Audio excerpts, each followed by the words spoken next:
बंदी छोड़ सतगुरु रामपाल जी परमेश्वर जी की जय हो। परमपिता परमात्मा सारी सृष्टि के रचनहार कुल मालिक असंख्य ब्रह्मांडों के स्वामी जगत गुरु तीनों लोकों में प्रवेश करके सबका भरण पोषण करने वाले राजाधिराज आत्माधार नाथों के नाथ देवों के देव महादेव सर्वेश्वर महेश्वर मृत्युंजय अजरो अमर आदि अनादि सनातनी प्रभु जगत पिता जगदीश्वर श्री श्री 1008 की उपाधि के वास्तविक अधिकारी अकाल मूर्त सौद स्वरूपी राम वासुदेव सर्वगतम ब्रह्म परम पूज्य प्रथम पूज्य परम संत परम पुरुष परम धनी परम दयालु सत्य कबीर हक्का कबीर अल्लाहु अकबर बाखबर अल्लाह ताला जगत के तारणहार जगत के मुक्तिदाता जगत के जगन्नाथ हारे के सहारे हिंदुओं के राम मुसलमानों के अल्लाह सिखों के वाहिगुरु ईसाइयों के मसीह दया के सागर दया निधि करुणा के सागर करुणा निधि स्वयंभू परिभू संकट मोचन कष्ट हरण मंगल करण दुख भंजन अविगत कबीर निर्विकार निर्विषम परमात्मा अलय अलेख सतगुरु आदि अनादि सतगुरु असली मर्यादा पुरुषोत्तम असली राम असली कृष्ण असली घनश्याम असली मुरारी राजाओं के राजा महाराजाओं के महाराजा शहंशाहों के शहंशाह सम्राटों के सम्राट भगवानों के भगवान अल्लाहों के अल्लाह प्रभुओं के प्रभु मसीहों के मसीह सच्चे वाहिगुरु बाबाओं के बाबा पीरों के पीर सेठों के सेठ जगत सेठ सावड़सा सेठ सर्वगुण संपन्न अनंत कोटि कलाओं के स्वामी अनंत कोटि ब्रह्मांडों के नायक योगियों में महायोगी ध्यानियों में महाध्यानी सिद्धों में परम सिद्ध ज्ञानियों में तत्वज्ञानी ब्रह्म ज्ञानी महाज्ञानी परम ज्ञानी सर्वश्रेष्ठ ज्ञानी विज्ञानी युवा कबीर समृत कबीर असमवात अमित ओझा सच्चे रहनुमा करीम अल्लाह सुभान अल्लाह दुनिया के अंतिम पैगंबर 8 सितंबर 1951 से गांव धनाना जिला सोनीपत हरियाणा भारतवर्ष की पावन भूमि पे प्रकट रियल कल की भगवान श्री नारायण साकार हरि श्री बाबा साहेब नूर अनंत परमात्मा संत श्रोमणी सतगुरु रामपाल जी परमेश्वर जी के चरण कमल में साध संगति से जुड़े हुए देश विदेश से आप और हम सभी सत्सेवक भाई बहनों का अनंत कोटि दंडवत प्रणाम।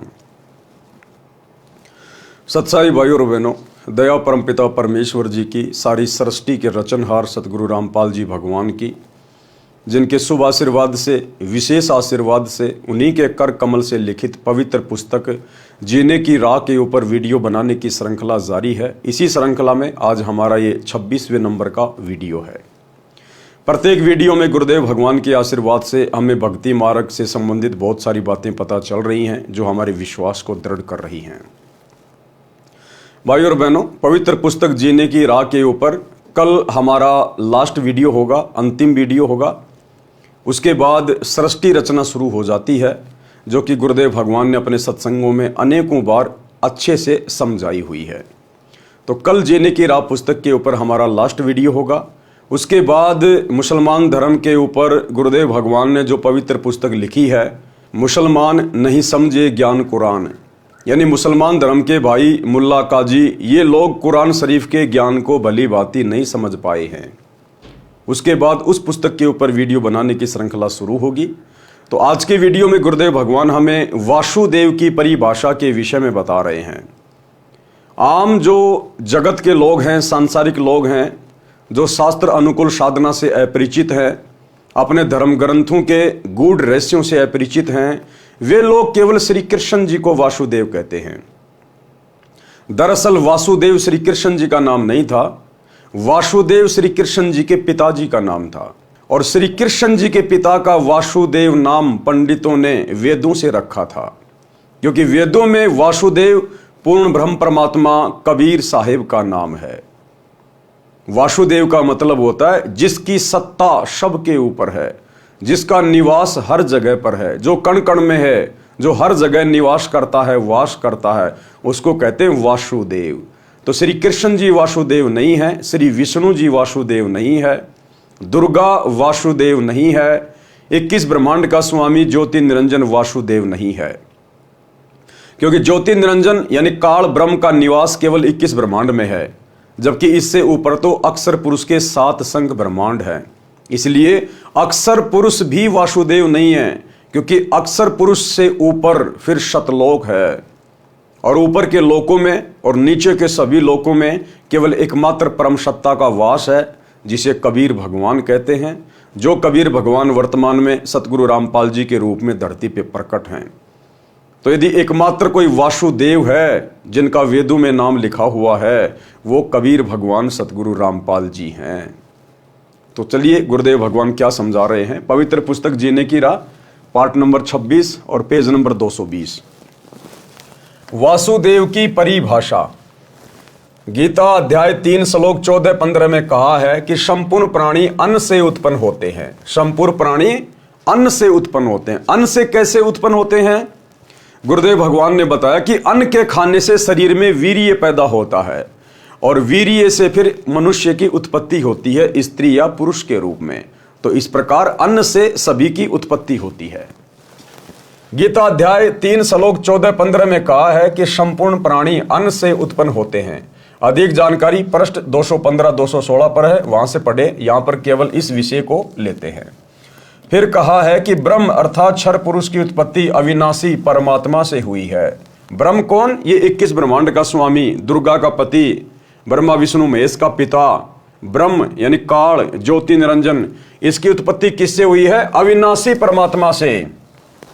कौन अविनाशी परमात्मा? वही वासुदेव कबीर भगवान जो सबका उत्पत्ति करता है, जिसके विषय में गीता अध्याय 15 श्लोक 17 में कहा है। इससे सिद्ध है कि सर्वगतम ब्रह्म यानी सर्वव्यापी परम अक्षर ब्रह्म अर्थात वासुदेव सदा ही यज्ञों में प्रतिष्ठित है। विचार करें, सर्वगतम ब्रह्म का अर्थ है सर्वव्यापी परम अक्षर परमात्मा। गीता अध्याय 3 श्लोक 15 के अनुसार श्री ब्रह्मा जी, श्री विष्णु जी तथा श्री शिव जी तीनों देवता केवल एक ब्रह्मांड में बने तीनों लोकों स्वर्गलोक, पृथ्वीलोक, पाताल लोक में केवल एक एक विभाग अर्थात गुण के प्रधान हैं। ये सर्वगतम ब्रह्म अर्थात सर्वव्यापी परमात्मा वासुदेव नहीं है। यानी काल ने तपस्या करके पूर्ण ब्रह्म परमात्मा कबीर देव भगवान से 21 ब्रह्मांड लिए हुए हैं और 21 ब्रह्मांड के एक ब्रह्मांड में काल ने जो सृष्टि रची हुई है, उस एक ब्रह्मांड में केवल 3 लोकों के प्रधान हैं ये ब्रह्मा विष्णु महेश, वो भी एक एक विभाग के। यानी श्री ब्रह्मा जी को काल ने सृष्टि रचना का कार्यभार सौंप रखा है। सृष्टि रचना यानी जीवों की उत्पत्ति करना अपने रजोगुण के प्रभाव से। विष्णु जी को कार्य दे रखा है उन सब का पालन पोषण करना, उन सबको मोह ममता में बांध के रखना। और शंकर जी को ड्यूटी दे रखी है उन सबको मार मार के फिर अपने पिता ज्योति निरंजन के पास तपस्या पे भेज देना, क्योंकि उसको प्रतिदिन 1 लाख मानव शरीर खाने का श्राप मिला हुआ है। तो श्री ब्रह्मा विष्णु महेश तो केवल 21 ब्रह्मांड में केवल एक ब्रह्मांड में, और वो भी एक ब्रह्मांड के मात्र 3 लोकों के प्रधान देवता हैं, और वो भी एक एक डिपार्टमेंट के। तो ये भी सर्वगतम ब्रह्म परमात्मा नहीं है। नंबर 2, ब्रह्म यानी ब्रह्मा विष्णु महेश का पिता, जिसको क्षर पुरुष भी कहते हैं, ये केवल 21 ब्रह्मांडों का प्रभु है। ये भी सर्वव्यापी अर्थात वासुदेव नहीं है। इस काल ने भी सतलोक में तप करके केवल 21 ब्रह्मांड प्राप्त किए थे परमात्मा से। जो इसके 21 ब्रह्मांड को परमात्मा ने दुर्गा और काल सहित वहां से 16 संकोश की दूरी पे भेज दिया। तो ये काल भी केवल 21 ब्रह्मांड का ही स्वामी है। ये भी सर्वव्यापी परमात्मा नहीं है, वासुदेव नहीं है, सर्वगतम ब्रह्म नहीं है, क्योंकि इससे ऊपर तो फिर अक्षर पुरुष है। अक्षर पुरुष ये केवल 7 संख ब्रह्मांडों का प्रभु है। ये भी सर्वव्यापी अर्थात वासुदेव नहीं है। अक्षर पुरुष भी वासुदेव नहीं है, ये केवल 7 संख ब्रह्मांडों का स्वामी है। इससे ऊपर तो शतलोक, अलखलोक, अगम लोक और अनामी लोक है, जिसके विषय में अक्षर पुरुष जानता भी नहीं है। तो अक्षर पुरुष भी वासुदेव नहीं है। नंबर 4, परम अक्षर ब्रह्म, पूर्ण ब्रह्म परमात्मा, ये है वो कबीर देव सतगुरु रामपाल जी भगवान। ये है वासुदेव, जिस परमात्मा की सत्ता ऊपर से लेकर नीचे सबके ऊपर है। इन्होंने ही काल को 21 ब्रह्मांड दिए, इन्होंने ही अक्षर पुरुष को 7 संख ब्रह्मांड दिए, और ऊपर के 4 लोक भी इन्होंने रचे। सभी जीवात्माओं की उत्पत्ति भी इन्होंने की, और इन सभी लोकों में प्रवेश करके सबका भरण पोषण यही कबीर भगवान सतगुरु रामपाल जी कर रहे हैं। तो ये हैं असल में वासुदेव। वेदों में इस कबीर भगवान को वासुदेव कहा गया है, जो पंडितों ने वेदों से वासुदेव नाम श्री कृष्ण जी के पिताजी का रख दिया था। परम अक्षर ब्रह्म यह सर्व ब्रह्मांडों का स्वामी है, सर्व का धारण पोषण करने वाला है, यह वासुदेव है। विशेष अधिक जानकारी के लिए पढ़ें इसी पुस्तक के सृष्टि रचना अध्याय में। जैसा कि आप जी को पूर्व में बताया है कि परम अक्षर ब्रह्म स्वयं पृथ्वी पर प्रकट होकर अच्छी आत्माओं को मिलते हैं। परम अक्षर ब्रह्म स्वयं पृथ्वी पर प्रकट होकर अच्छी आत्माओं को मिलते हैं। ये परमात्मा सतलोक से स्वयं ही गति करके आता है, चल के आता है, स्वयं ही ये प्रकट होता है, तत्वदर्शी संत की भूमिका निभाता है, सतगुरु की भूमिका निभाता है। ये सतलोक से किसी आत्मा को यहां भेजता नहीं है अपना अवतार बना के, अपना प्रतिनिधि बना के। ये स्वयं ही प्रकट होता है। जिसका काम उसी को साजे और करे तो मूर्ख बाजे।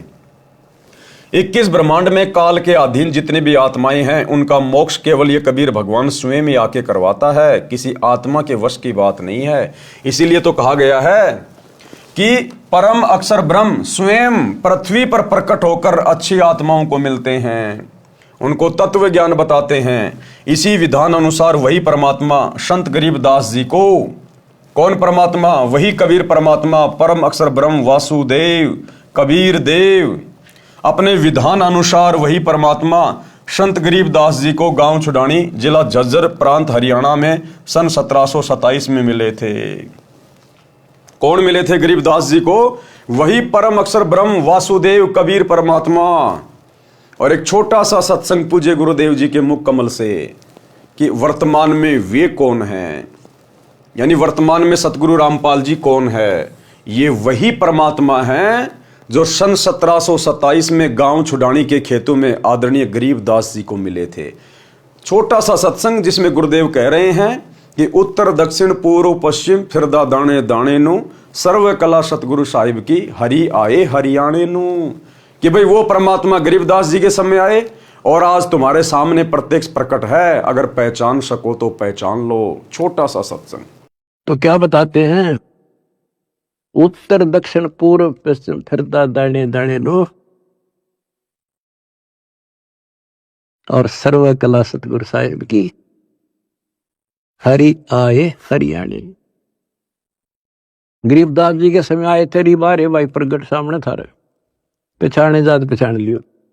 गरीबदास जी के समय आए थे रिबारे भाई प्रगट सामने थारे, पहचाने जात पहचान लियो। गरीबदास जी के समय आए थे रिबारे भाई प्रगट सामने थारे, पहचाने जात पहचान लियो। तो भाई और बहनों, सत्संग आपने सुना, उम्मीद करता हूं समझ में आ गया होगा। गरीबदास जी को कौन मिले थे? गरीबदास जी के समय कौन आए थे? कबीर परमात्मा जिंदा बाबा के रूप में। और गुरुदेव कह रहे हैं वही आज तुम्हारे सामने प्रत्यक्ष प्रकट है, पहचान सको तो पहचान लो। तो वर्तमान में हमारे सामने कौन प्रत्यक्ष प्रकट है? सतगुरु रामपाल जी। तो कौन हुए सतगुरु रामपाल जी? गरीबदास जी के गुरु, गरीबदास जी के परमात्मा। ये स्वयं बंदी छोड़ कबीर साहिब है, वासुदेव है, परम अक्षर ब्रह्म है। अपने विधान अनुसार वही परमात्मा संत गरीबदास जी को गांव छुडानी जिला झज्जर हरियाणा प्रांत सन 1727 में मिले थे। एक जिंदा महात्मा की वेशभूषा में थे। गरीबदास जी की आत्मा को उस सनातन परम धाम में ले गए थे। कहाँ? सतलोक में। फिर ऊपर के सर्व ब्रह्मांडों तथा प्रभुओं की स्थिति बताकर तत्व ज्ञान से परिचित कराकर वापिस शरीर में छोड़ा था। उस समय संत गरीबदास जी की आयु 10 वर्ष की थी। उस दिन संत गरीबदास जी को मृत जानकर चिता पर रखकर अंतिम संस्कार की तैयारी कर रहे थे। उसी समय उनकी आत्मा को शरीर में प्रवेश करा दिया। जीवित होने पर सर्व कुल के लोगों की खुशी का ठिकाना नहीं रहा। उसके पश्चात संत गरीबदास जी ने एक अनमोल ग्रंथ की रचना की। उसमें आंखों देखा तथा स्वयं परमात्मा द्वारा बताए ज्ञान को बताया, जो एक गोपाल दास नामक दादूपंथी साधु ने लिखा था, जो वर्तमान में प्रिंट करा रखा है। पंजाब प्रांत में लुधियाना शहर के पास एक वासियर गांव है। उसमें एक प्रभु प्रेमी व्यक्ति राम राय उर्फ झुमकरा रहता था। उसने संत गरीबदास जी की महिमा सुनी तो दर्शनार्थ गांव छुडानी में चला गया। संत गरीबदास जी ने ये ज्ञान सुनाया जो इस दास संत रामपाल दास को संत गरीबदास से प्राप्त हुआ है, जो आप जी को इस पुस्तक तथा अन्य पुस्तकों के द्वारा सुनाया है। उस राम राय ने प्रश्न किया कि हे महात्मा जी, यानी गरीबदास जी से उस राम राय उर्फ झुमकरा जी ने सवाल किया कि हे महात्मा जी, यह ज्ञान तो आज तक किसी ने बताया नहीं। संत गरीबदास जी ने वाणी के द्वारा बताया, कोट्यों मध्य कोई नहीं रे झुमकरा, अरबों में कोई गरक सुनो रे झुमकरा। कि भाई राम राय उर्फ झुमकरा, ये तत्व ज्ञान बताने वाला संत तुझे करोड़ों में कोई नहीं मिलेगा, करोड़ों में। अरबों में तुझे कोई एक आध मिलेगा, अरबों में। आज पूरे विश्व की जनसंख्या अरबों में है, 8 अरब, और 8 अरब की जनसंख्या में मात्र एक ही सतगुरु है, एक ही तत्वदर्शी संत है, एक ही वो महापुरुष है जो इस संपूर्ण अध्यात्म को जानता है, और वो है सतगुरु रामपाल जी। क्योंकि ये स्वयं वासुदेव है, ये वासुदेव ही अपने द्वारा रची गई सृष्टि का ज्ञान ठीक ठीक बता सकते हैं, दूसरा कोई नहीं बता सकता। गरीबदास जी के रूप में भी यही कबीर परमात्मा सतगुरु रामपाल जी थे। तो कहते हैं कोट्यों मध्य कोई नहीं रे झुमकरा, यानी करोड़ों में तो तुझे कोई इस ज्ञान को बताने वाला ढूंढने से भी नहीं मिलेगा, और अरबों में कोई एक गरक, गरक यानी बिल्कुल कंप्लीट ज्ञान से लबालब, अरबों में कोई गरक सुनो रे झुमकरा। तो वर्तमान में इस पूरी पृथ्वी पर एकमात्र यदि कोई तत्वदर्शी संत है तो केवल सतगुरु रामपाल जी हैं, एकमात्र। कोट्यों मध्य कोई नहीं रे झुमकरा, अरबों में कोई गरक सुनो रे झुमकरा। अनुवाद व भावार्थ। संत गरीबदास जी ने बताया कि यह ज्ञान करोड़ों में किसी के पास नहीं मिलेगा, अरबों में किसी एक के पास मिलेगा।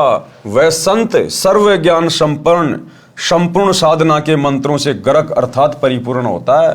प्रिय पाठको, वह संत वर्तमान में बरवाला जिला हिसार वाला है। ज्ञान समझो और लाभ उठाओ। बरवाला जिला हिसार वाला कौन? सतगुरु रामपाल जी। प्रश्न किया है, प्राचीन काल से चली आ रही भक्ति की साधना को आप गलत कैसे कह रहे हो? जैसे तप सर्व ऋषिजन किया करते थे, हम सर्व हिंदू समाज में देख रहे हैं। सब हरे कृष्णा हरे राम राधे राधे श्याम मिला दे, ओम नमः शिवाय, ओम नमो भगवते वासुदेवाय नमः, जय सिया राम राधे श्याम, ओम तत्सत में से कोई एक मंत्र का जाप करते आ रहे हैं, वर्तमान में भी कर रहे हैं। श्री रामचंद्र जी, श्री कृष्ण जी को हम पूर्ण परमात्मा मानते हैं, इसलिए इनके नाम जपते हैं। आप इन नाम जाप मंत्रों को व्यर्थ जाप बताते हैं, स्पष्टीकरण दीजिए। तो गुरुदेव भगवान ने क्या उत्तर दिया? प्राचीन काल में यदि ये साधना होती और ये मंत्र होते तो श्रीमद् भगवत गीता अध्याय 4 श्लोक 1 व 2 में गीता ज्ञान दाता ये नहीं कहते कि ये योग अर्थात जो भक्ति विधि में गीता ज्ञान में बता रहा हूं ये अब लुप्त प्राय हो गया है, नष्ट हो गया है। ये ज्ञान तथा भक्ति मैंने सूर्य देव से कही थी। अब बहुत सारे लोगों को शंका हो जाती है, जो लोग धर्मशास्त्रों से परिचित नहीं हैं, जो लोग विज्ञान को ज्यादा महत्व देते हैं, वो लोग जब ये सुनते हैं, गीता जी में इस अध्याय को पढ़ते हैं कि गीता जी में कहा गया है कि अर्जुन ये ज्ञान मैंने सबसे पहले सूर्य को दिया था, तो लोग सोच बैठते हैं कि ये सूर्य जो आग का गोला जो चमकता है, इसको भला कैसे ज्ञान दिया गया? इस आग के गोले को ज्ञान नहीं दिया गया। इस आग के गोले के ऊपर जिसका कंट्रोल है, जो देव इस आग के गोले सूर्य को कंट्रोल करता है, वो है सूर्य देव। वो अलग है, वो देवता अलग है, और ये आग का गोला सूरज अलग है। जिस प्रकार कोई बिजली मंत्री होता है, बिजली मंत्री, अब वो बिजली मंत्री कोई बिजली थोड़ी होता है, वो बिजली मंत्री एक इंसान है।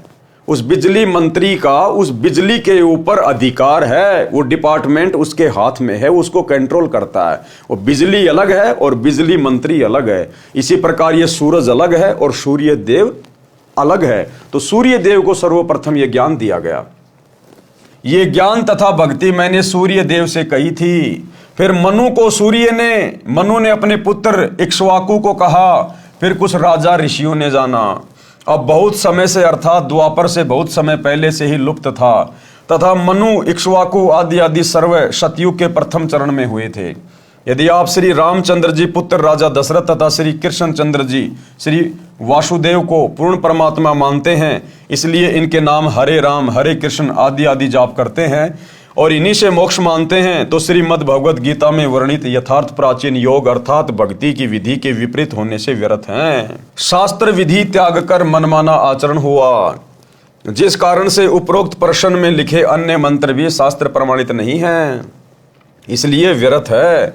गीता अध्याय 16 श्लोक 23-24 में कहा है कि जो पुरुष शास्त्र विधि को त्याग कर मनमाना आचरण करते हैं उनका न तो सुख होता है, न सिद्धि प्राप्त होती है, न उनकी गति होती है, अर्थात व्यर्थ साधना है। गीता अध्याय 16 श्लोक 23 से। अब भाइयों और बहनों, पूरी गीता में चारों वेदों में दुनिया वाले जो भी मनमुखी नामों का जाप करते हैं, राधा राधा श्याम मिला दे, हरे राम हरे कृष्णा, ओम नमः शिवाय, जय गणेश, कोई भी मंत्र आपको ना तो चारों वेदों में देखने और सुनने को मिलेंगे, ना आपको पूरी गीता जी में कहीं पे सुनने और देखने को मिलेंगे, जो हमारे शास्त्रों में नहीं है। क्योंकि भक्ति विधि हमारे शास्त्रों में है और शास्त्रों में इन मंत्रों का कहीं जिक्र नहीं, कहीं कोई उल्लेख नहीं है, फिर भी हम इन मंत्रों का जाप कर रहे हैं एक दूसरे की देखा देखी, तो हम तो मूर्ख प्राणी हैं, मूर्ख प्राणी। हमें अध्यात्म का ज्ञान ही नहीं है, हम तो केवल देखा देखी में भेड़ चाल में चल रहे हैं। तो अगर यही मंत्र यदि सतयुग में कोई जाप कर रहा होता, त्रेता में कोई जाप कर रहा होता, तो फिर गीता जी में भी होने चाहिए थे। और सतयुग के इंसान तो जानते ही नहीं थे श्री राम कौन है, क्योंकि श्री रामचंद्र जी का जन्म तो सतयुग के बाद त्रेता युग में हुआ था। और त्रेता युग के इंसान श्री कृष्ण को नहीं जानते थे, क्योंकि त्रेता युग के बाद द्वापर में श्री कृष्ण जी का जन्म हुआ है। तो ये भगवान कैसे हो गए, परमात्मा कैसे हो गए, वासुदेव कैसे हो गए? तो ये शास्त्र विधि को त्याग के मनमाना आचरण है। गीता अध्याय 16 श्लोक 24 में कहा है कि इससे तेरे लिए अर्जुन कर्तव्य और अकर्तव्य की व्यवस्था में शास्त्र ही प्रमाण है। यानी कौन से कर्म करने चाहिए, कौन से भक्ति कर्म नहीं करने चाहिए, सही भक्ति क्या है, सही नाम क्या है, अर्जुन तेरे लिए शास्त्र ही प्रमाण है।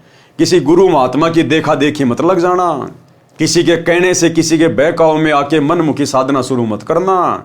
यानी गीता और चारों वेदों में जिस साधना को करने के लिए परमात्मा ने कहा है, केवल उसी विधि से साधना करना सर्वश्रेष्ठ है। भावार्थ है कि जो भक्ति की विधि प्रमाणित शास्त्रों में चारों वेदों ऋग्वेद, यजुर्वेद, सामवेद तथा अर्थर्ववेद तथा इन्हीं चारों वेदों का सारांश श्रीमद् भगवत गीता तथा सूक्ष्म वेद जो परमात्मा स्वयं ने अपने मुख कमल से बोला था, ये भक्ति के ज्ञान तथा समाधान के प्रमाणित शास्त्र हैं, वर्णित नहीं है। वह शास्त्र विरुद्ध साधना है। इससे भक्ति के कौन कौन से कर्म करने चाहिए और कौन से नहीं करने चाहिए, उनके लिए शास्त्रों को ही आधार मानो। शास्त्रों में वर्णित भक्ति विधि को अपनाओ और सब त्याग दो। श्री राम जी का जन्म त्रेता युग के अंतिम चरण में हुआ था। श्री कृष्ण जी का जन्म द्वापर के अंतिम चरण में हुआ था। सतयुग से ही मानव भक्ति करता आ रहा है। उस समय कौन राम थे? आप कहोगे कि श्री विष्णु जी तो सतयुग से भी पहले के हैं और श्री राम श्री कृष्ण भी स्वयं श्री विष्णु जी ही थे। सतयुग में भी प्रमाण है कि महर्षि वाल्मीकि जी राम राम नाम जपते थे, वे विष्णु विष्णु नहीं जपते थे। इससे सिद्ध हुआ कि श्री विष्णु जी, श्री राम, श्री कृष्ण जी से भिन्न कोई राम अर्थात मालिक है। यानी सतयुग में महर्षि वाल्मीकि जी राम नाम का जाप किया करते थे। हालांकि वो राम नाम का जाप शास्त्रों के अनुसार नहीं था, क्योंकि चारों वेदों में और गीता जी में केवल एक ओम मंत्र का जाप करने का विधान है, राम राम जाप करने का विधान नहीं है। महर्षि वाल्मीकि जी को भी पूर्ण ज्ञान नहीं था, तत्व ज्ञान नहीं था। इसलिए श्री रामचंद्र जी का तो जन्म ही त्रेता में हुआ था। यदि उससे पहले श्री विष्णु जी श्री राम थे तो महर्षि वाल्मीकि जी फिर विष्णु विष्णु नाम का जाप करते, राम राम का क्यों कर रहे थे? इसका मतलब वो वास्तविक राम कोई और है।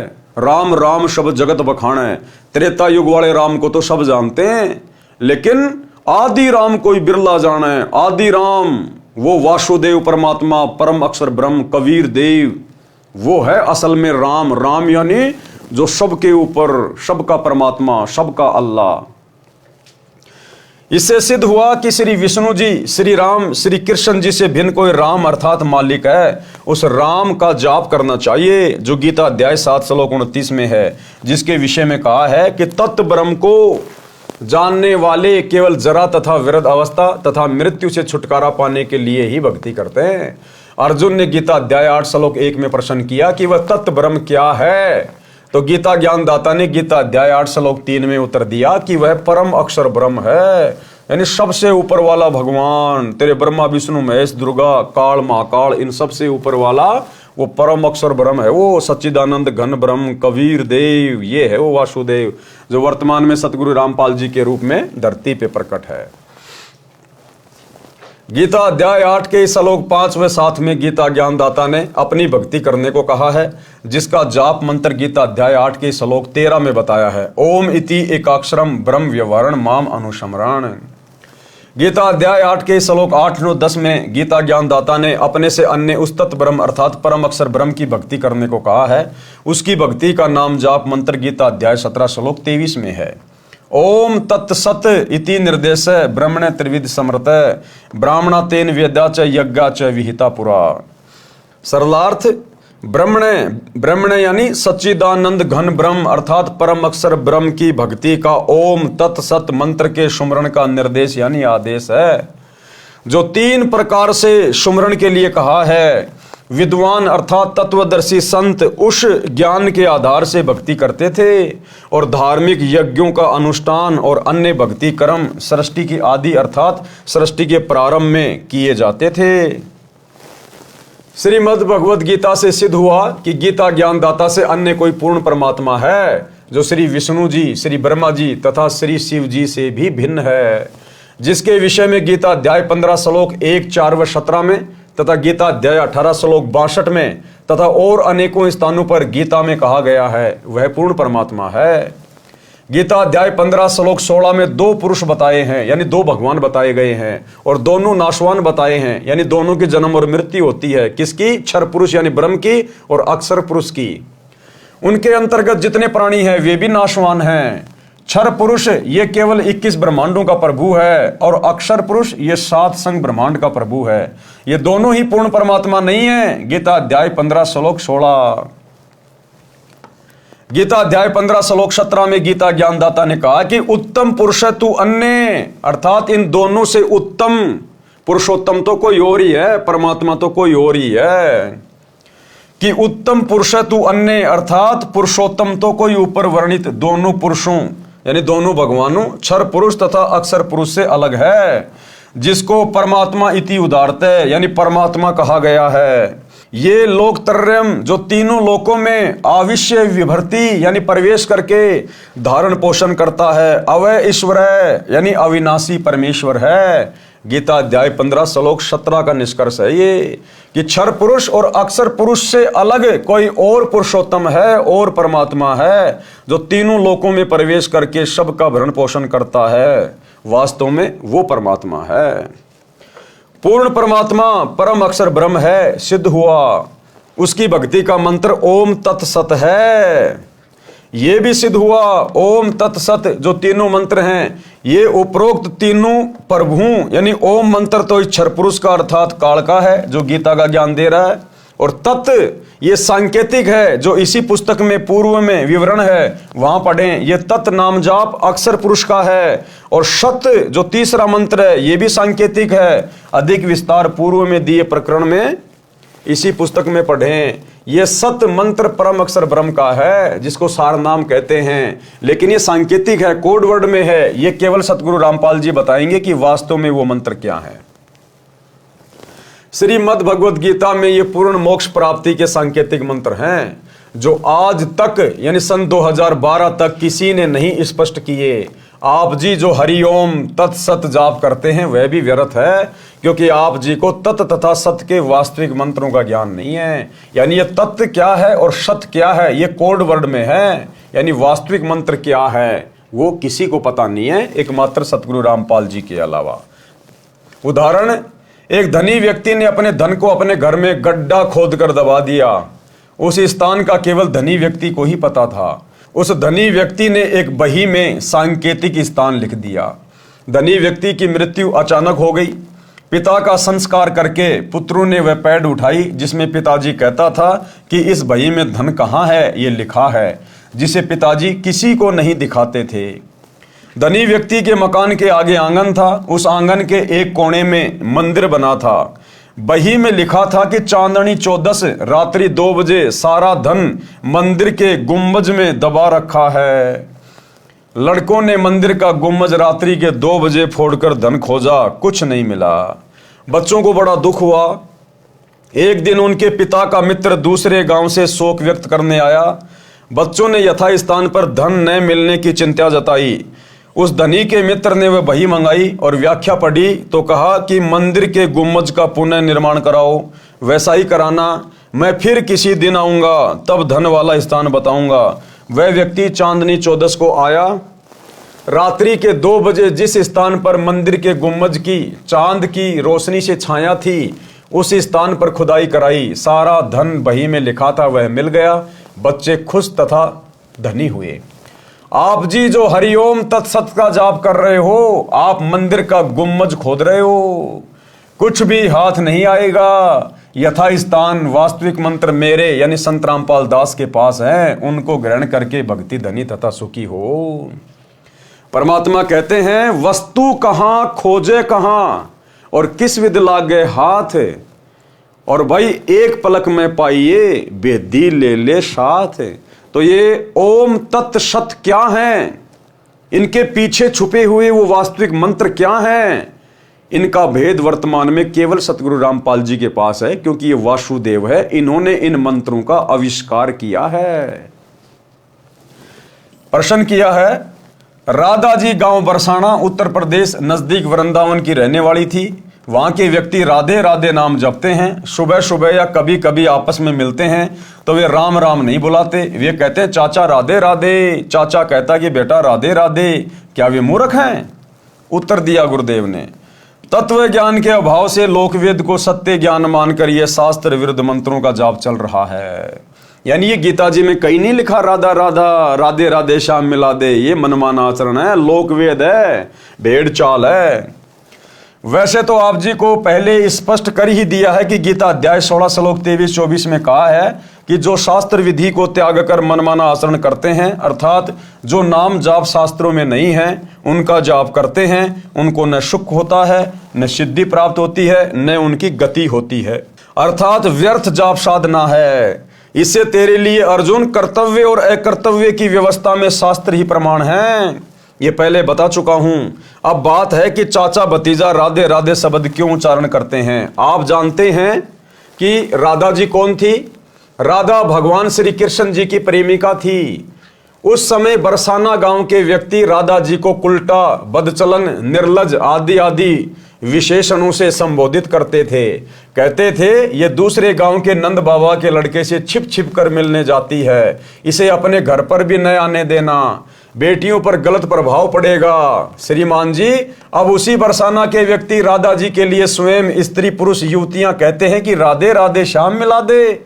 जैसा कि आप जी ने पूर्व के प्रश्न में बताया था कि हम ये नाम भी जाप करते हैं, अब न राधा जी है और न श्री कृष्ण जी, अब बड़बड़ा रहे हैं सनीपात के जवर के रोगी की तरह, राधे राधे श्याम मिला दे। यही स्थिति अन्य मंत्रों की है जो आपने पूर्व प्रश्न में कहे हैं, उनकी जानो, वे भी शास्त्र प्रमाणित न होने से व्यर्थ हैं। और जिस समय राधा थी श्री कृष्ण जी भी यही था, और वो बेचारी राधा श्री कृष्ण जी से मिल भी नहीं पाती थी, छुप छुपा के मिलती थी बड़ी मुश्किल से लोगों से नजरें बचा के। और जब वो राधा श्री कृष्ण से मिलने जाती थी, लोगों को पता चलता था तो बरसाने के लोग उसको बदचलन लड़की कहते थे, बदचलन। अपने घर पर भी नहीं आने देते उसको कि हमारे बच्चे और बिगाड़ेगी। तो वो राधा बेचारी खुद नहीं मिल पाती थी श्री कृष्ण जी से, और अब तुम कहते हो राधे राधे श्याम मिला दे, तुम्हें कहां से मिला देगी? बेचारी खुद तो छुप छुप के मिला करती थी। तो ये शास्त्र विधि को त्याग के मनमाना आचरण हो रहा है। अब आपके इस प्रश्न का उत्तर बताता हूं कि चाचा भी कहता है राधे राधे, भतीजा भी कहता है राधे राधे।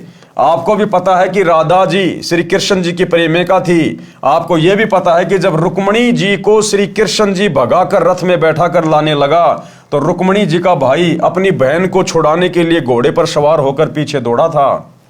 श्री कृष्ण जी ने पहले तो उसे पीटा था, फिर रथ के पीछे बांधकर घसीटा था। रुक्मणी जी भी श्री कृष्ण जी की प्रेमिका थी, उनके बीच में रुक्मणी का भाई आया था, उसकी क्या दशा की थी। श्री कृष्ण जी ने रुक्मणी की प्रार्थना पर रुक्मणी के भाई की जान बख्शी थी।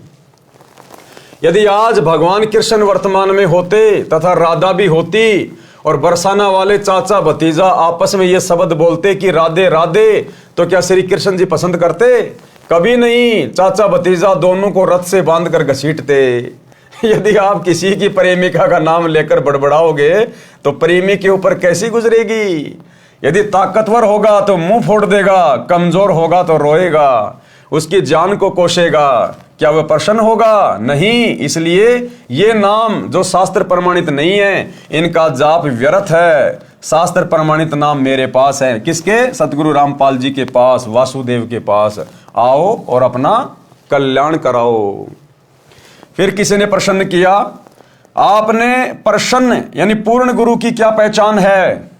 इसके उत्तर में एक स्थान पर लिखा है कि प्रमाणित हुआ कि ओम नाम का जाप शास्त्र प्रमाणित है। काल ब्रह्म की पूजा करनी चाहिए या नहीं? इसके उत्तर में बहुत सारे ऋषियों की पूजा को शास्त्र विधि त्याग कर मनमाना आचरण कही है, जो ओम नाम का जाप करते थे। उत्तर दिया गुरुदेव ने, वे ऋषि जी ओम नाम के जाप के साथ हट करके घोर तप भी करते थे, जिस कारण से उनकी साधना को शास्त्र विरुद्ध कहा है। ओम नाम का जाप शास्त्र प्रमाणित तो है, परंतु मोक्षदायक नहीं है, क्योंकि ओम नाम केवल इस ब्रह्म का है, काल का है, जो गीता अध्याय 8 श्लोक नंबर 13 में है। ओम इति एक अक्षरम ब्रह्म व्यवरण माम अनुस्मरण ये परियाति तजन देहम सयाति प्रमाम गतम।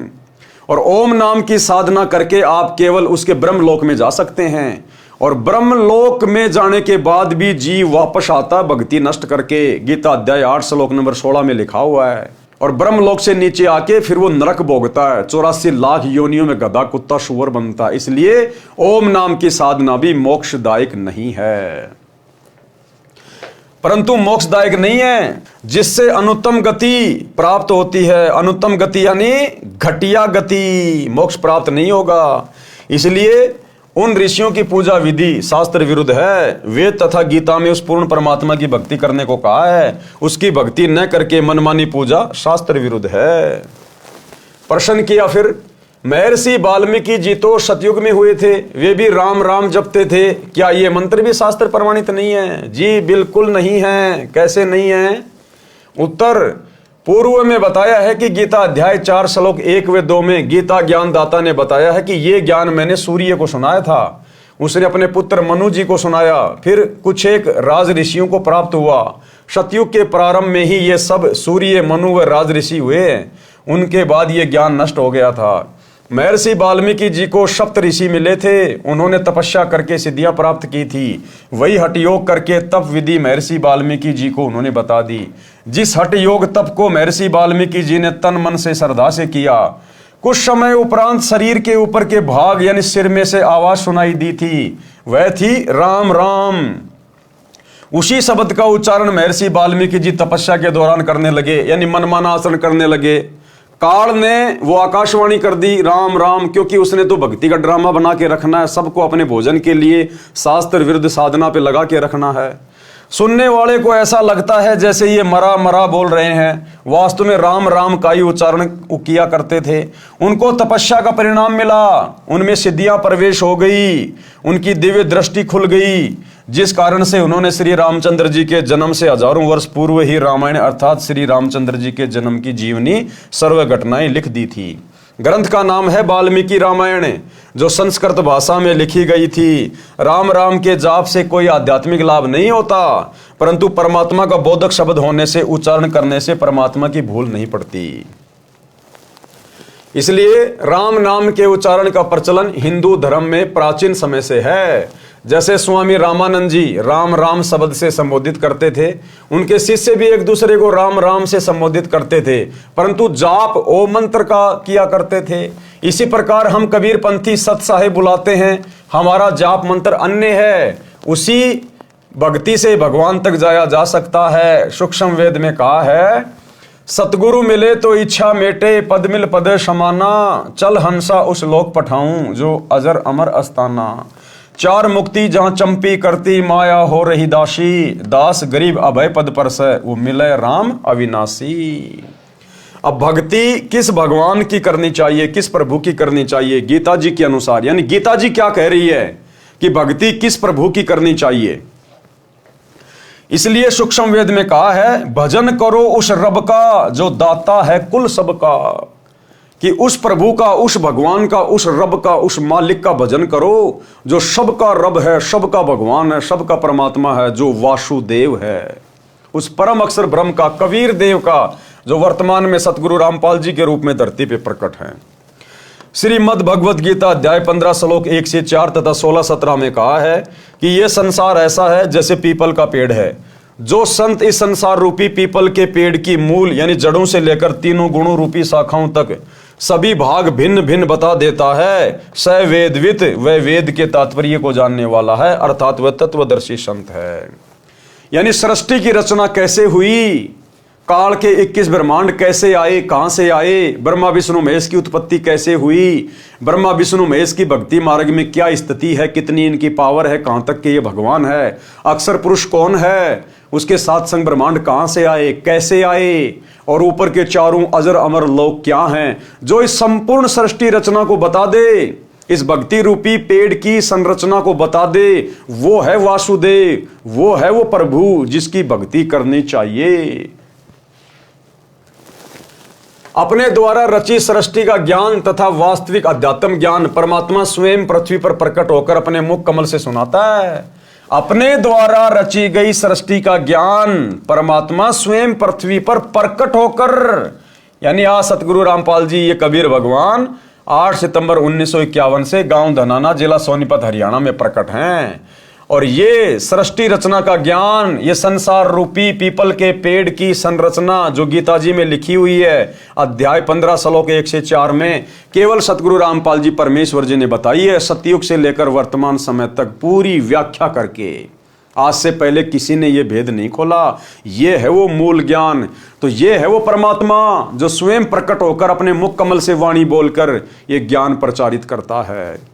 एक छोटा सा सत्संग पूज्य गुरुदेव जी के मुख कमल से कि अपने द्वारा रची गई सृष्टि का सही सही ज्ञान वो परमात्मा स्वयं ही सतलोक से चलकर आके देता है। सुनिए, तो इससे सिद्ध है कि ना वेद कंप्लीट ज्ञान रखते हैं उस परमात्मा के पाने का, उसके लिए ऑप्शन छोड़ दिया कि उसको तो तत्वदर्शी संत ही बताएंगे। तो परमेश्वर कबीर देव जी 600 वर्ष पहले कहा करते थे, वेद मेरा भेद है, मैं मिलूं वेदन से नाही, और जौन वेद से मैं मिलूं ये वेद जानते नहीं। ये चारों वेद मेरी महिमा गाते हैं, लेकिन इन वेदों में मेरे पाने का विधान नहीं, संविधान नहीं, कोई ज्ञान नहीं, मंत्र नहीं। और जौन वेद से, जिस विधान ज्ञान से, जिस मंत्र से मेरी प्राप्ति हो, इन वेदों में वर्णित नहीं है, वेद नहीं जानते। और वेद तो खुद कह रहे हैं कि वो तो तत्वदर्शी संत बताएंगे। वो तत्वदर्शी संत की भूमिका करने भी स्वयं ही परमेश्वर आए थे। ना जीव तत्वदर्शी नहीं हो सकता, अध्यात्म ज्ञान से जीव परिचित नहीं हो सकता भगवान की रची सृष्टि को। और जीव उससे उत्पन्न प्राणी कैसे बता देगा? ये ब्रह्म भी, ब्रह्मा विष्णु महेश भी, और दुर्गा भी, ये सभी देवता भी, और यो काल भी, ब्रह्म भी और परब्रह्म भी, ये सब उस परमात्मा से उत्पन्न है। तो परमात्मा के द्वारा उत्पन्न की गई सृष्टि को उसके बालक नहीं बता सकते, संतान नहीं बता सकती, तो पिता ही बतावे।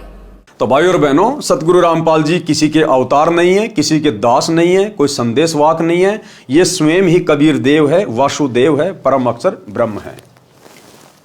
अपने द्वारा रची सृष्टि का ज्ञान तथा वास्तविक अध्यात्म ज्ञान परमात्मा स्वयं पृथ्वी पर प्रकट होकर अपने मुख कमल से सुनाता है। प्रमाण के लिए पढ़े निम्न वेद मंत्र। इन मंत्रों की फोटोकॉपी कृपया देखें पुस्तक गीता तेरा ज्ञान अमृत में, जिनका अनुवाद आर्य समाज के प्रवर्तक महर्षि दयानंद तथा उसके अनुयायियों ने किया है। उनकी त्रुटियां लेखक संत रामपाल दास ने शुद्ध की है। ऋग्वेद मंडल नंबर 9 सूक्त 86 मंत्र 26-27, ऋग्वेद मंडल नंबर 9 सूक्त 82 मंत्र 1 और 2, ऋग्वेद मंडल नंबर 9 सूक्त 96 मंत्र 16 से 20, ऋग्वेद मंडल नंबर 9 सूक्त 94 मंत्र 1, ऋग्वेद मंडल नंबर 9 सूक्त 95 मंत्र 2, ऋग्वेद मंडल नंबर 9 सूक्त 54 मंत्र 3, ऋग्वेद मंडल नंबर 9 सूक्त 20 मंत्र 1 में प्रमाण है कि जो सर्व ब्रह्मांडों का रचनहार, सर्व का पालनहार परमेश्वर है, वह सभी भवनों के ऊपर के लोक में बैठा है, यानी वो अनामी लोक में बैठा है, अकह लोक में। ऋग्वेद मंडल नंबर 9 सूक्त 54 मंत्र 3, वह परमात्मा वहां से गति करके अर्थात सशरीर चलकर यहां पृथ्वी पर आता है। जैसे कि 8 सितंबर 1951 को सांसारिक चरम दृष्टि को धोखा देते हुए ये कबीर भगवान सतगुरु रामपाल जी सशरीर 8 सितंबर 1951 को गांव धनाना, जिला सोनीपत, हरियाणा में प्रकट हुए। वह परमात्मा वहां से गति करके अर्थात सशरीर चलकर यहां पृथ्वी पर आता है, भक्तों के कष्टों का नाश करता है, लाखों भक्तों के उजड़े हुए परिवारों को ऋषि परिवार बना दिया। जो चैन समोकर थे, नशेड़ी थे, मांसाहारी थे, जुआरी थे, परमेश्वर ने आज उनको भगत बना दिया। जिनको संतान नहीं थी, परमेश्वर ने उनकी गोद हरी कर दी। डॉक्टरों ने जिनको डिक्लेयर कर दिया था कि आपकी मृत्यु निश्चित है, कोई बचा नहीं सकता, परमात्मा ने उनको अपने आशीर्वाद से, भक्ति से स्वस्थ कर दिया। 100 साल की उम्र प्रदान कर दी गुरुदेव भगवान ने। निर्धन को धनवान बना दिया परमात्मा ने, रोगी को स्वस्थ कर दिया गुरुदेव भगवान ने, जो कि वासुदेव के गुणों में लिखा हुआ है। भक्तों के संकटों का नाश करता है, उसका नाम कबीर देव अर्थात कबीर परमेश्वर है। यहाँ पर अच्छी आत्माओं को मिलता है, उनको तत्व ज्ञान अपने मुख कमल से बोलकर बताता है। तो आज वो तत्व ज्ञान गुरुदेव अपने मुख कमल से बोल के सुना रहे हैं। अन्यथा इनके अलावा पृथ्वी पर दूसरा कोई संत नहीं है जो तत्व ज्ञान की छींट भी जानता हो। वह परमात्मा ऊपर के लोक में बैठा है। ऋग्वेद मंडल नंबर 9 सूक्त 86 मंत्र 26-27, मंडल 82 मंत्र 1-2 तथा मंडल 9 सूक्त 20 मंत्र 1। परमात्मा पृथ्वी पर कवियों की तरह आचरण करता हुआ विचरण करता है। ऋग्वेद मंडल नंबर 9 सूक्त 94 मंत्र 1 में परमात्मा अपने मुख कमल से वाणी बोलकर भक्तों को भक्ति करने की प्रेरणा करता है। परमात्मा भक्ति के गुप्त मंत्रों का आविष्कार करता है। ऋग्वेद मंडल नंबर 9 सूक्त 95 मंत्र 2। सार नाम और सार शब्द ये सतगुरु रामपाल जी परमेश्वर जी के पास हैं, ये गुप्त मंत्र और किसी के पास नहीं है। परमात्मा तत्व ज्ञान को कबीर वाणी यानी कबीर वाणी द्वारा लोकोक्तियों, दोहों, चौपाइयों द्वारा बोलकर सुनाता है। वह कबीर देव, कबीर परमेश्वर है जो संत रूप में प्रकट होता है। उस परमेश्वर द्वारा ऋषि या संतों द्वारा रची असंख्य वाणियां जो तत्व ज्ञान है, वे उनके अनुयायियों के लिए अमृत तुल्य आनंददायक होती हैं। वह परमेश्वर प्रसिद्ध कवियों में से भी एक प्रसिद्ध कवि की पदवी भी प्राप्त करते हैं। उनको कवि कहते हैं, परंतु वह परमात्मा होता है। वह परमात्मा तीसरे मुक्ति धाम सतलोक में विराजमान है। जैसे मनुष्य अन्य वस्त्र धारण करता है, ऐसे ही वह परमात्मा भिन्न भिन्न रूपों में पृथ्वी पर प्रकट होता है। उपरोक्त ऋग्वेद के मंत्रों से स्पष्ट है कि परमात्मा अपने अमर धाम से चलकर पृथ्वी पर प्रकट होता है। वह अच्छी आत्माओं को मिलता है। वह तत्वदर्शी संत की भूमिका करके तत्व ज्ञान दोहों, चौपाइयों, शब्दों द्वारा बोलता है। क्या भूमिका करता है वो परमात्मा? परम अक्षर ब्रह्म वासुदेव तत्वदर्शी संत की भूमिका। उस परमेश्वर ने सन 1398 से 1518 तक 120 वर्ष पृथ्वी पर भारतवर्ष की पावन धरती पर काशी शहर में जुलाहे यानी धानक के रूप में रहकर तत्व ज्ञान बताया था। कबीर अक्षर पुरुष एक पेड़ है और क्षर पुरुष वाकी डार और तीनों देवा शाखा हैं, पात रूप संसार। विशेष कबीर वाणी पुस्तक में एक वाणी ऐसे भी लिखी है, कबीर अक्षर पुरुष वृक्ष का तना है, क्षर पुरुष है डार, तीनों देव शाखा बहे, पात जानो संसार। सरलार्थ, वृक्ष का जो हिस्सा पृथ्वी से बाहर दिखाई देता है उसकी जानकारी बताइए कि वृक्ष का जो तना होता है उसे तो अक्षर पुरुष जानो, जो 7 संग ब्रह्मांडों का स्वामी है। तने के ऊपर कई मोटी डार निकलती हैं, उनमें से एक डार को क्षर पुरुष जानो यानी काल जानो, ब्रह्म जानो। फिर उस डार के मानो 3 शाखा निकलती हैं, ये तीनों देवता रजगुण ब्रह्मा जी, सतगुण विष्णु जी तथा तमगुण शिव जी जानो। और उन शाखाओं पर लगे पत्ते जीव जंतु जानो। परमेश्वर कबीर जी ने तत्व ज्ञान में सब ज्ञान बताया है। गीता अध्याय 4 श्लोक 32 में भी कहा है कि यज्ञों अर्थात धार्मिक अनुष्ठानों की जानकारी ब्रह्मणे मुखे सच्चिदानंद घन ब्रह्म अर्थात परम अक्षर ब्रह्म ने अपने मुख कमल से बोली वाणी में विस्तार के साथ कही है, वो तत्व ज्ञान है। गीता अध्याय 4 श्लोक 34 में कहा है कि जो तत्व ज्ञान परमात्मा स्वयं बताता है उसको उसके कृपया पात्र संत ही समझते हैं। यानी तत्व ज्ञान को, जो तत्व ज्ञान को कबीर भगवान वासुदेव सतगुरु रूप में, तत्वदर्शी संत के रूप में प्रकट होके बताता है, उसको हर कोई नहीं समझ पाता।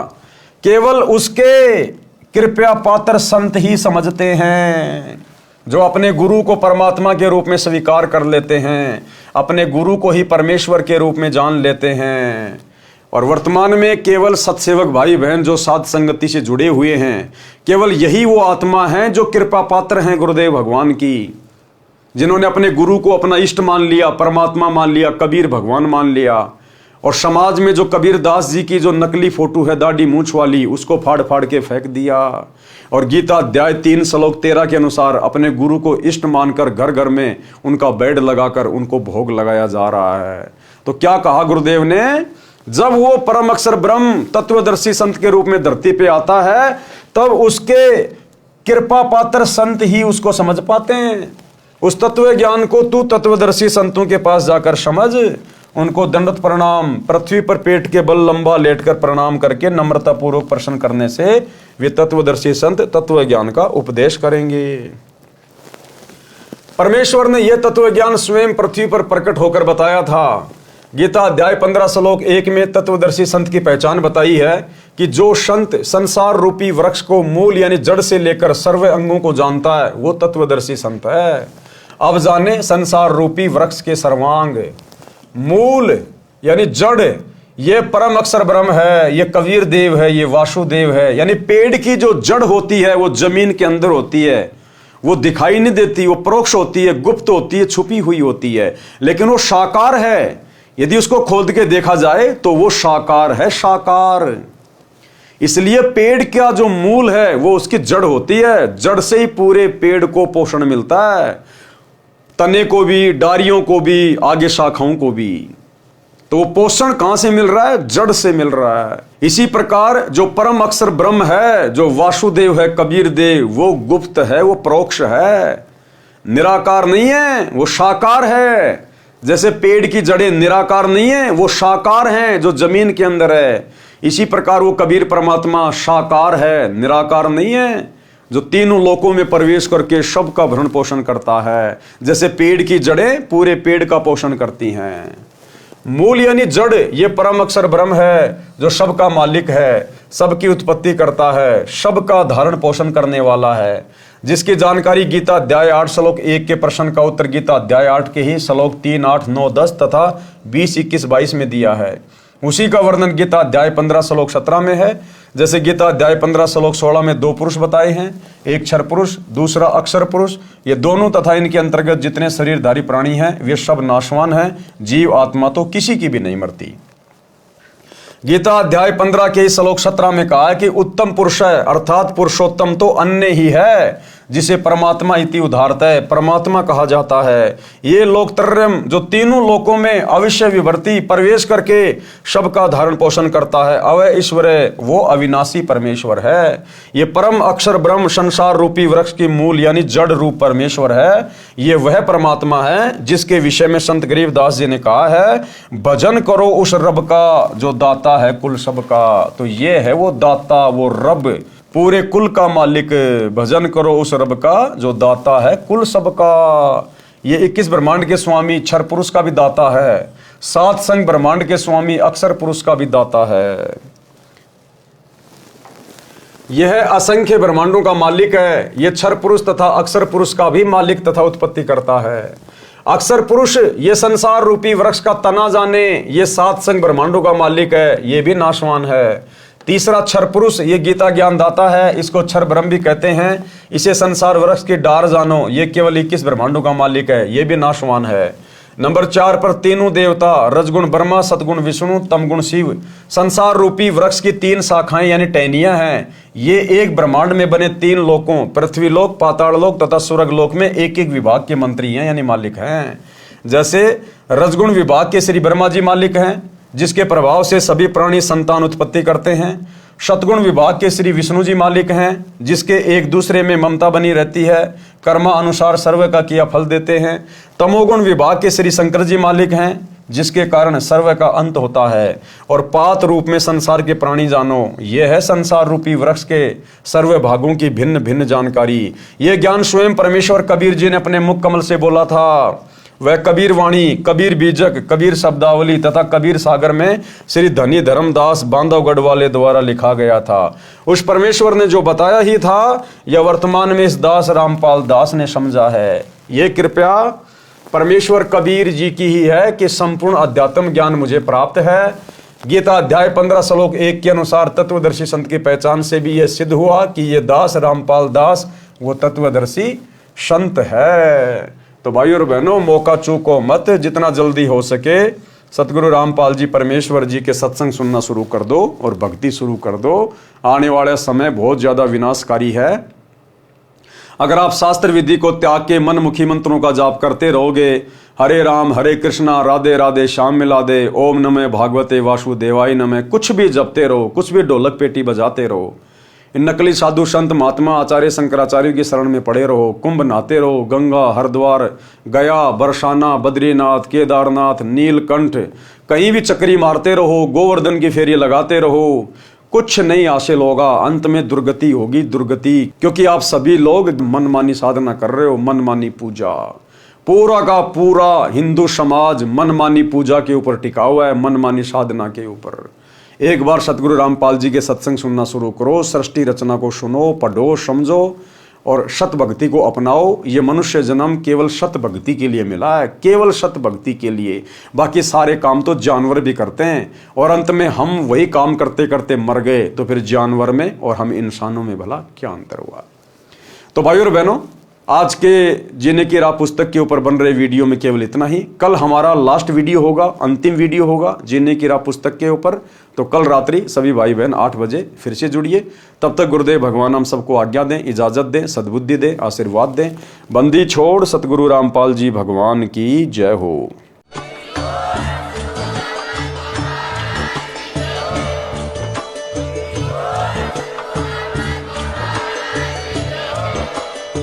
भाई जो गुरु बचन पे डट गे,